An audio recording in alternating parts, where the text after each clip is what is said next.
Dave Bolger here, and welcome to Had I Known, conversations with interesting members of the Hamilton College community. This week's guest is David Solomon, class of 1984.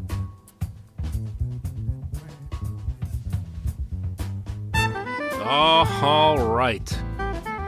Back at it finally. Missed you. Did you miss me? See, what had happened was, took a little break for the holidays and was getting all ready to get back at it a week or so ago, 2 weeks ago, I don't know. Time has stood still.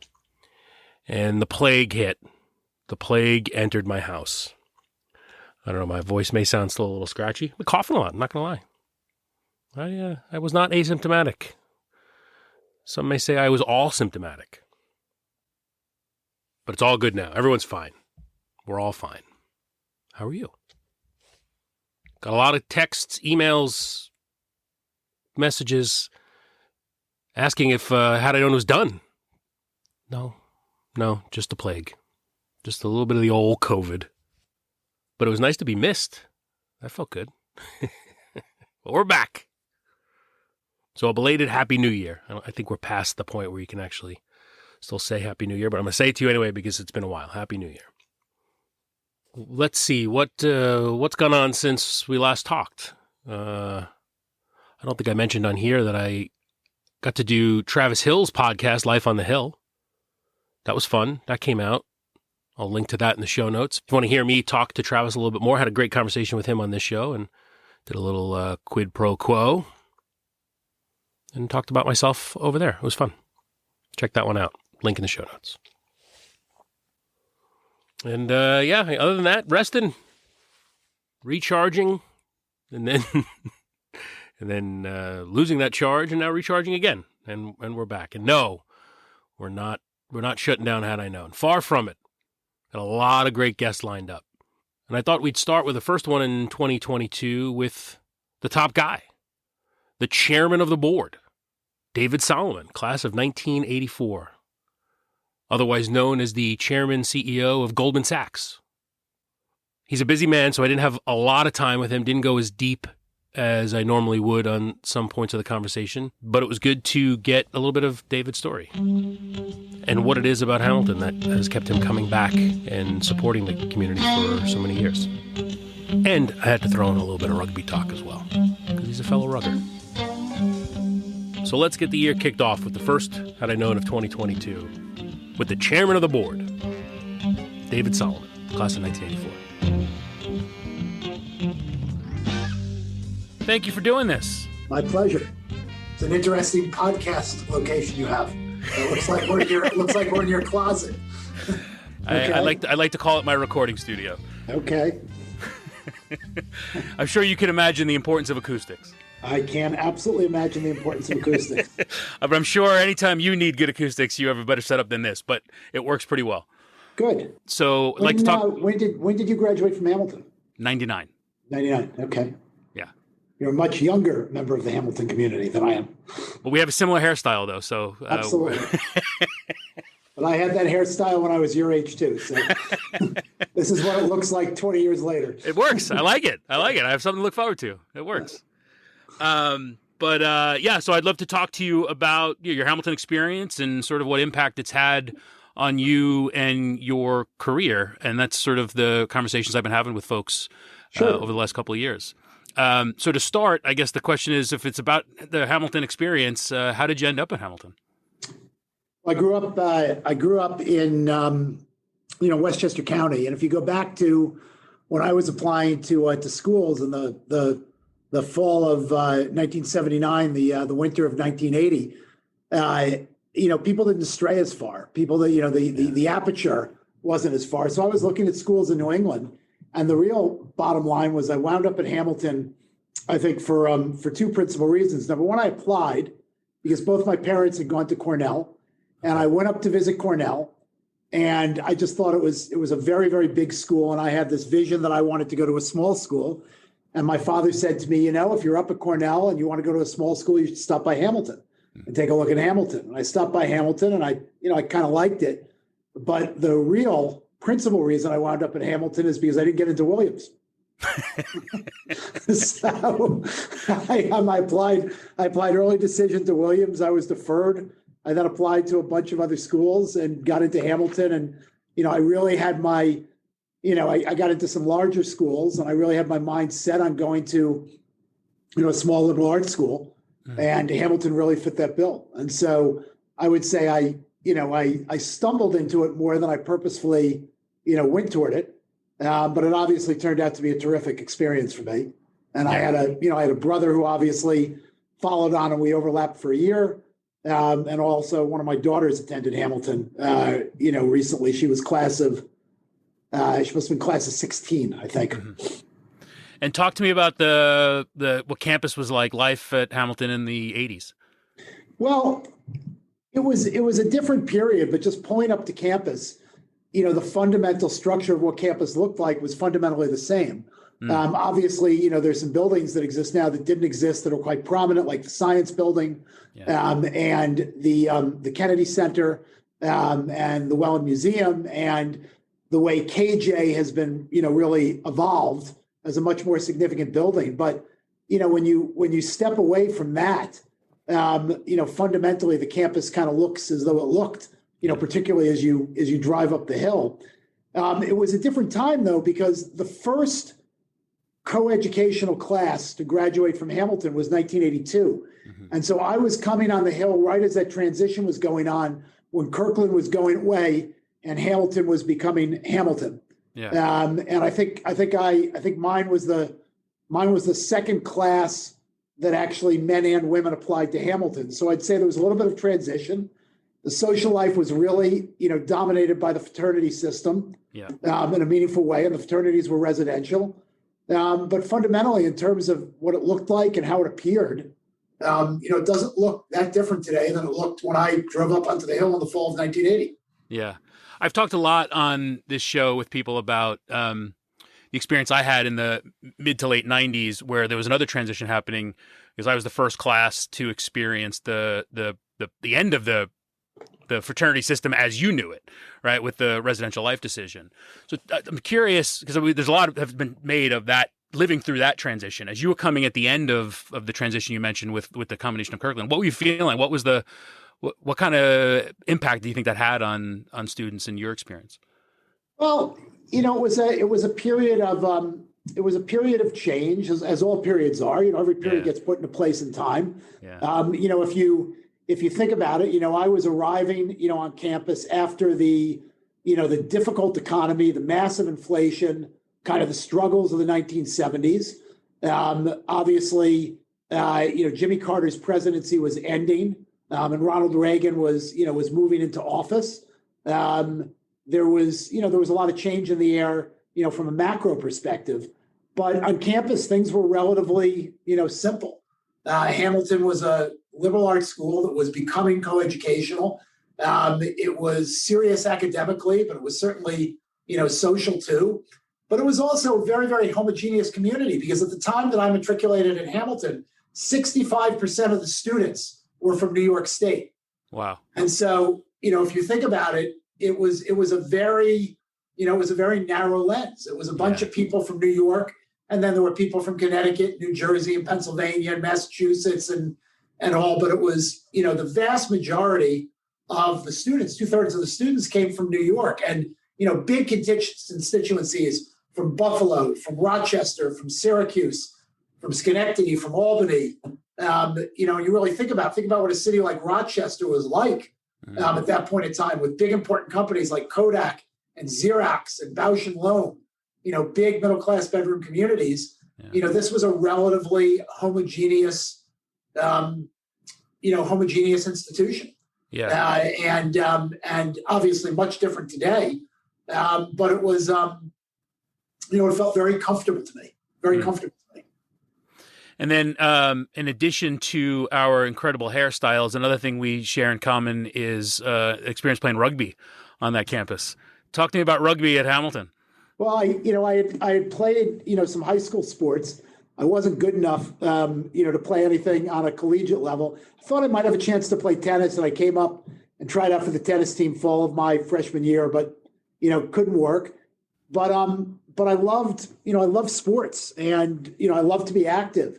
And so in my freshman dorm, there were a couple of guys that were older than me. The dorm wasn't, I lived in South my freshman year. Mm-hmm. And there were a couple of guys that played rugby, who were actually football players at that point in time. Rugby was mostly in the spring, and football played in the fall. So there were football players that played rugby in the spring. And they said to me, I wasn't a small guy, I wasn't huge, but I was over 6 feet tall and was a little bit skinny.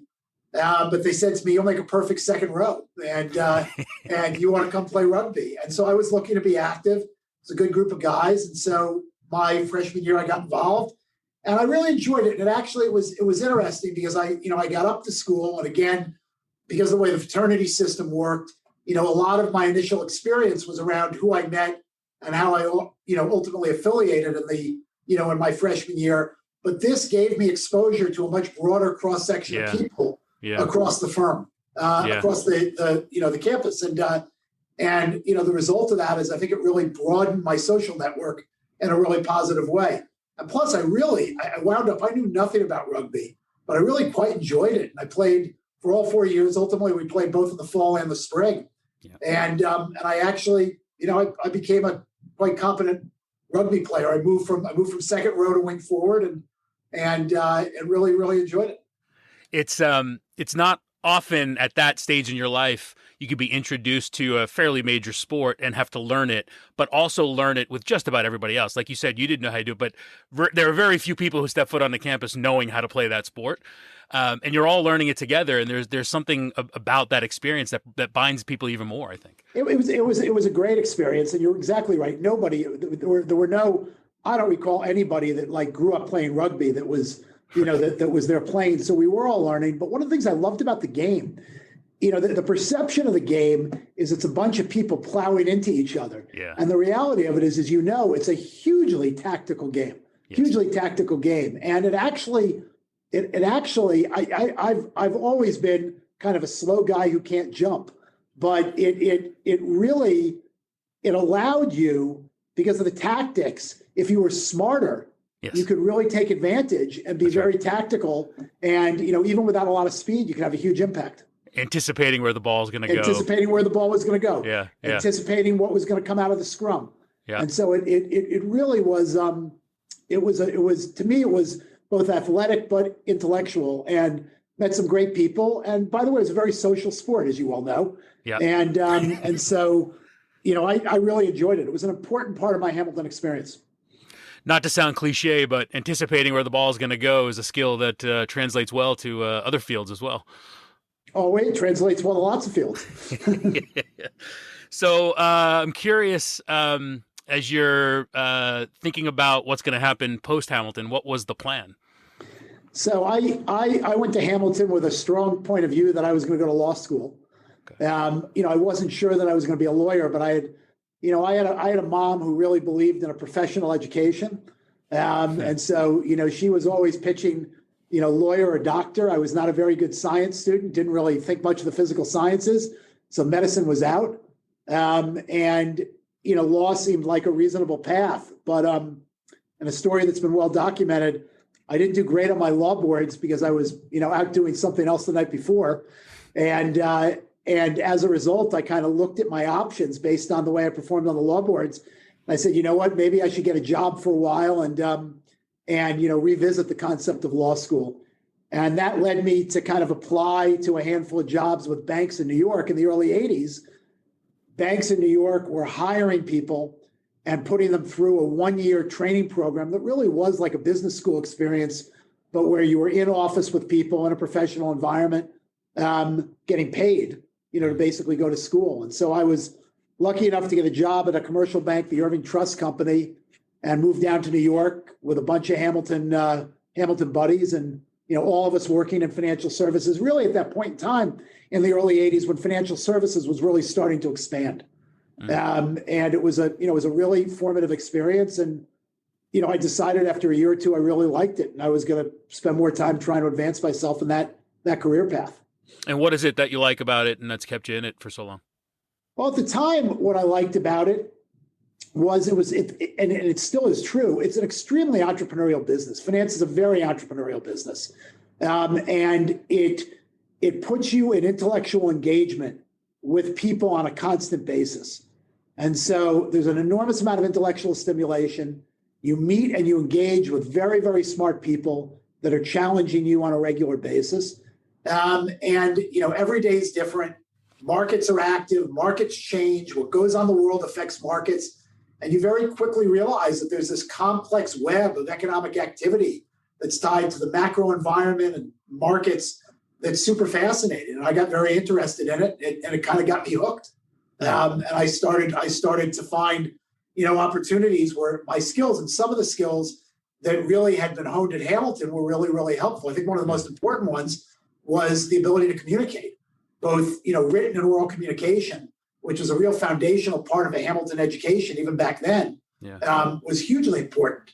As I started out my career, I believe it's hugely important today for anybody starting in almost any business. Sure, and that well-rounded ability to think, right, to think critically and to see the bigger picture as a liberal arts. I've spent my career in marketing, and time and again I get candidates from big schools that have spent their 4 years of their career studying nothing but marketing, and those people scare me because I don't know that they have an ability to think broadly. Well, it's really. I'm a big proponent. It wouldn't surprise you that I'm a big proponent of a liberal arts education, and a lot of it is teaching you how to think.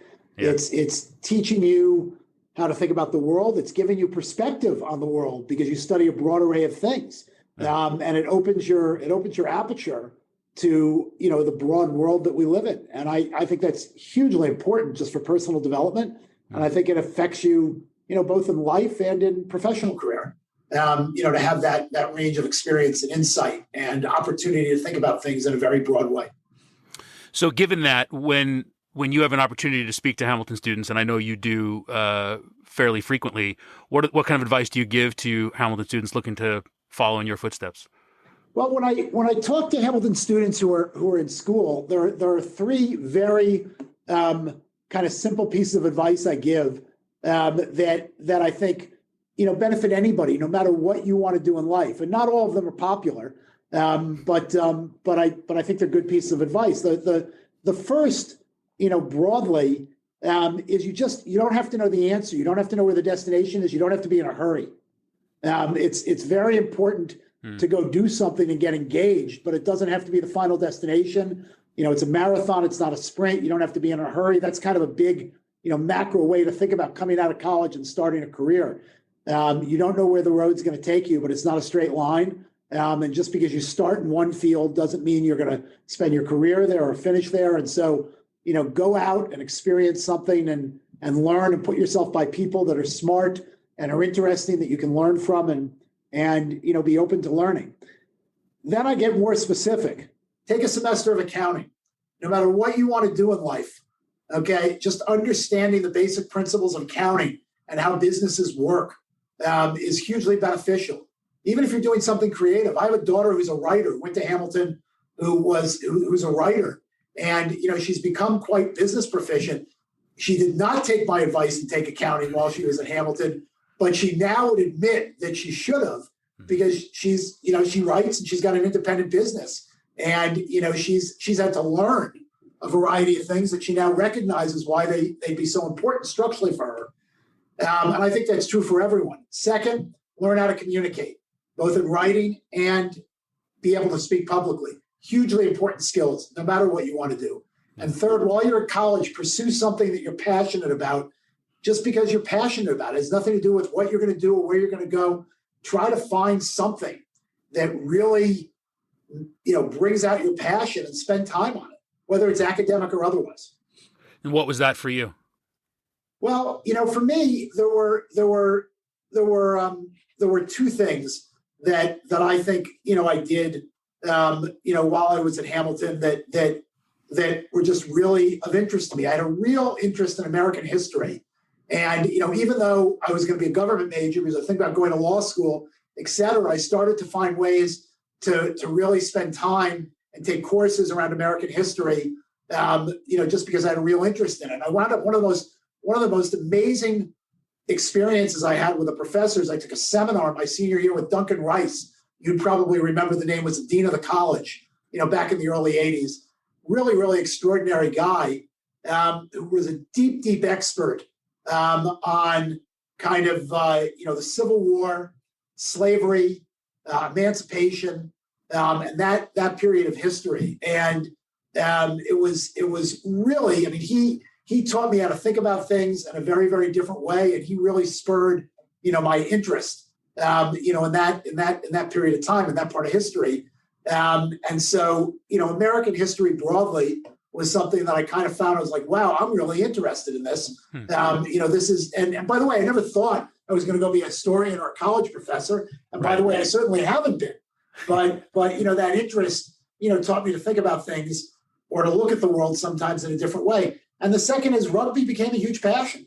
Fall and winter, I played a ton of rugby, and I really, really enjoyed it. And I did other things too. I worked while I was in Hamilton. I attended bar at Don's Rock for 3 of the years that I was in Hamilton. I needed to make a little extra spending money, and so I attended bar at Don's Rock while I was in Hamilton. I was the social chair of my fraternity, which taught incredible party planning skills and leadership in a different light, so to speak. But broadly speaking, I wish, knowing what I know today, I would have taken advantage of so much more at Hamilton College than I took advantage of at the time, for sure. That's a common thing I hear when I have these conversations. Absolutely. For sure. That leadership point is funny. Having served as both club president and team captain for 2 years on the rugby team, chasing people on a Saturday morning when we have to get in the car to drive to a game and get them out of bed into a game it's a different type of leadership. Getting people to listen to you, right? It's a different type of leadership, although it's interesting that you say that. Of course, it's a different type of leadership, but I've always said that leadership is taking people where they don't want to go. Yeah. And probably at 7:00 on a Saturday morning, getting out of bed and getting into the car is not where they want to go. Yes, but sir. Somehow you got to lead them there. That's right. And then back to anticipating where the ball was going to go, knowing who I had to put a freshman on to go mirror the night before and know where they spent the night so we can go get them in the morning. So you can pull them out. And as a leader in such a high profile, high pressure position such as yours, with a tremendous demands on your time, you have managed to remain heavily engaged with the school. What's kept you so engaged with the school over the years? Well, I had a really wonderful experience at the school. I left Hamilton College saying, wow, how lucky was I that this is where I wound up going to school. And as I said to you at the beginning, it wasn't the plan. It's not like I was like, oh, this is the place I want to go. But boy, when I left, I was like, thank goodness it worked out this way. I met an incredible group of people, an incredible network of friends that I'm still, very close to, today, almost 40 years later. I had a great academic experience. I really enjoyed my time up there, and it was really wonderful. So I came out saying, this was a great experience. And I had always been taught that it was important to give back. And as I started, making my own way, from the beginning, I supported the school, as an alum, but I started doing well, and I started supporting the school, at a level where at a young age, I notice was taken, that I was being very, very supportive. And so in 1996, so I would have been 34 years old, I was asked to join the board as an alumni trustee, which was relatively early. I was relatively young, but I was hugely flattered, hugely excited. And I went and I joined the board.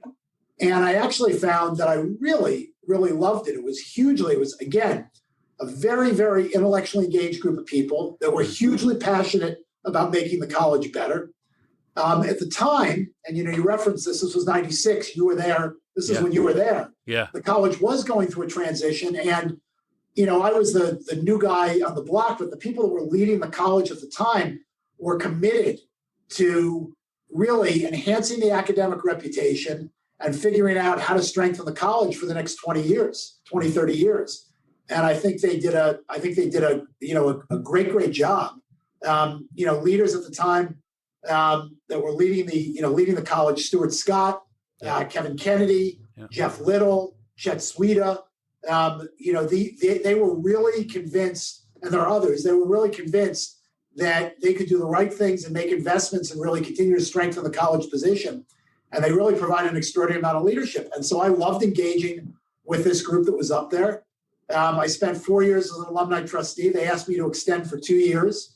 And so as an alumni trustee until 2002. And then, it was appropriate for me to take a break, but very quickly they were trying to pull me to get back involved. And I thought about it. I said, you know what, I'm passionate about the college.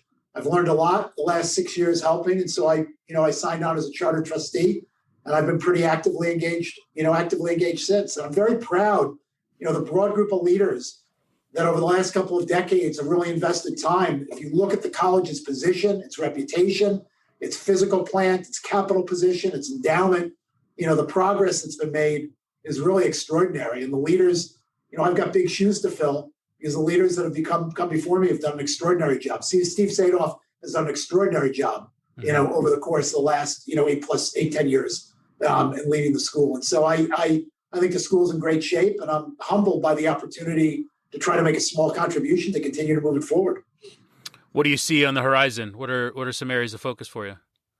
So I think we continue to be very, very focused on financial aid and resources broadly. The best way to strengthen the college's competitive position is to make sure that anybody that wants to go to the school that's super qualified can go, and that financial resources are never an obstacle. And so we've made real progress with the need blind decision that was made, about a decade ago, and continue bolster to financial aid. But I just think it's getting more and more costly to continue to ensure that dream that anybody that's qualified that wants to go can absolutely attend Hamilton College. And so, we continue to work on that. The world, we're entering a period of time where there's more inflation and everything's more expensive. And so that requires more capital. So we're in the middle of a big capital campaign that's going quite well. And I think we'll wrap up, shortly with over $400 million raised. It was a big step forward for the college broadly. Yeah. But to be competitive and continue to enhance the position, we've got to continue to fundraise. We've got to get capital allocated to facilities that enhance the school. There's a big focus on a handful of facilities that are necessary to continue to advance the school. And then also just getting more money into aid, more money into faculty, faculty support broadly, hugely important. One of the things that differentiates, this college is the quality of the faculty, and making sure we continue to retain and attract and make it a very, very attractive proposition for people to teach at Hamilton is hugely important too. You mentioned the time when you joined the trustees in the 90s when I was there. Given that transition, there was this vision of the trustees as this faceless entity, right? The people with robes in a secret room somewhere that you would shake your fist at. Do you think that? And by the way, I'm still convinced that there are robes. I'm pretty convinced that you have a robe. Is there a view now of how the trustees are engaged with the students, or how the students see them? Is that same sort of nameless, faceless entity? Well, I'd say a couple of things. First, there definitely are no robes, but I appreciate the fact that you believe that there are. I think the world's changed a lot. A lot of the emotion that I remember being a college student in the early 80s and seeing the trustees in a certain way. And if you think about the way the world worked, the trustees were pretty inaccessible. Mm-hmm. But in a world of social media, connectivity, the way you publish information and you communicate, the way the trustees and the college communicate with students is so much different. It's light years from what it was 40 years ago. Yeah. And you kind of arrived at Hamilton College and nobody really communicated with anybody. I mean, I spoke to my parents, once a week on Sundays when it got cheap, to make a collect call. And, then I didn't talk to my parents, for 7 days. Right. Right. And so also, think about the way communication works today, the information flows and the visibility and the ability to send messages, and students are just much more engaged. And so I think one of the things that the leadership of the college, has done, both at the president's office, but also with the trustees, is there's much, much more student participation and activities with the board and the trustees than there was when I was at college, when I was on the Hill. And so, there's more connectivity. I think there's still more that we can do. but I also think there's always, college is a time of challenge and rebellion, et cetera. And there's always a view of, the leadership of the college and the trustees being the establishment. And there are always factions of students, that look to, challenge the conventional way. But the communication and connectivity is so much more enhanced than it was, 30, 40 years ago. Yeah, for sure. Well, that's good. That's good that engagement's there. The question I ask everybody in these conversations is, you look back over your time at Hamilton and thinking back to those days, thinking of all the success you've had over the years, is there anything you wish you had known when you first started at Hamilton? I said to you that if I knew everything I knew now, I would have taken advantage of so much more. Yeah. But the thing, oftentimes, youth is wasted on the young. You get there and you snap your fingers and it's done. And you look back and you say, why didn't I do this? Why didn't I spend more time with this? Why didn't I explore this? I just wish that I had the maturity and the wisdom to do more, to spend more time, engaging in the extraordinary resources that exist, up at the college. But I think college is a time of growth.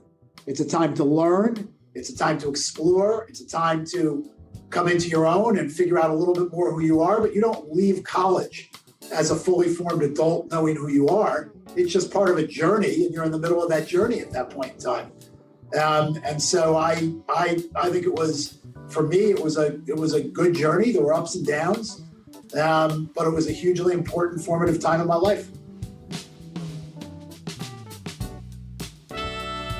All right, that's David Solomon, class of 1984. I still think there are robes. Can't convince me otherwise.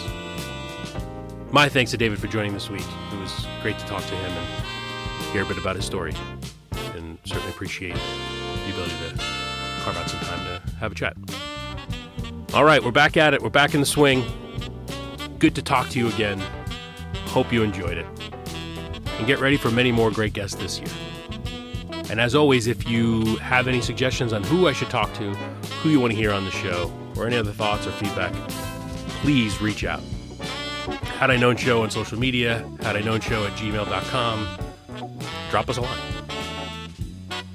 You have been listening to Had I Known on WHCL-FM, Clinton, New York. hadiknown.buzzsprout.com. Had I Known Show on social media. As always, my thanks to Dr. Michael Woods for supplying the music on this show. And once again, Doc is going to play us out. Hope you enjoyed the show. We'll talk to you next week.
Had I Known podcast show on your radio or take it to go.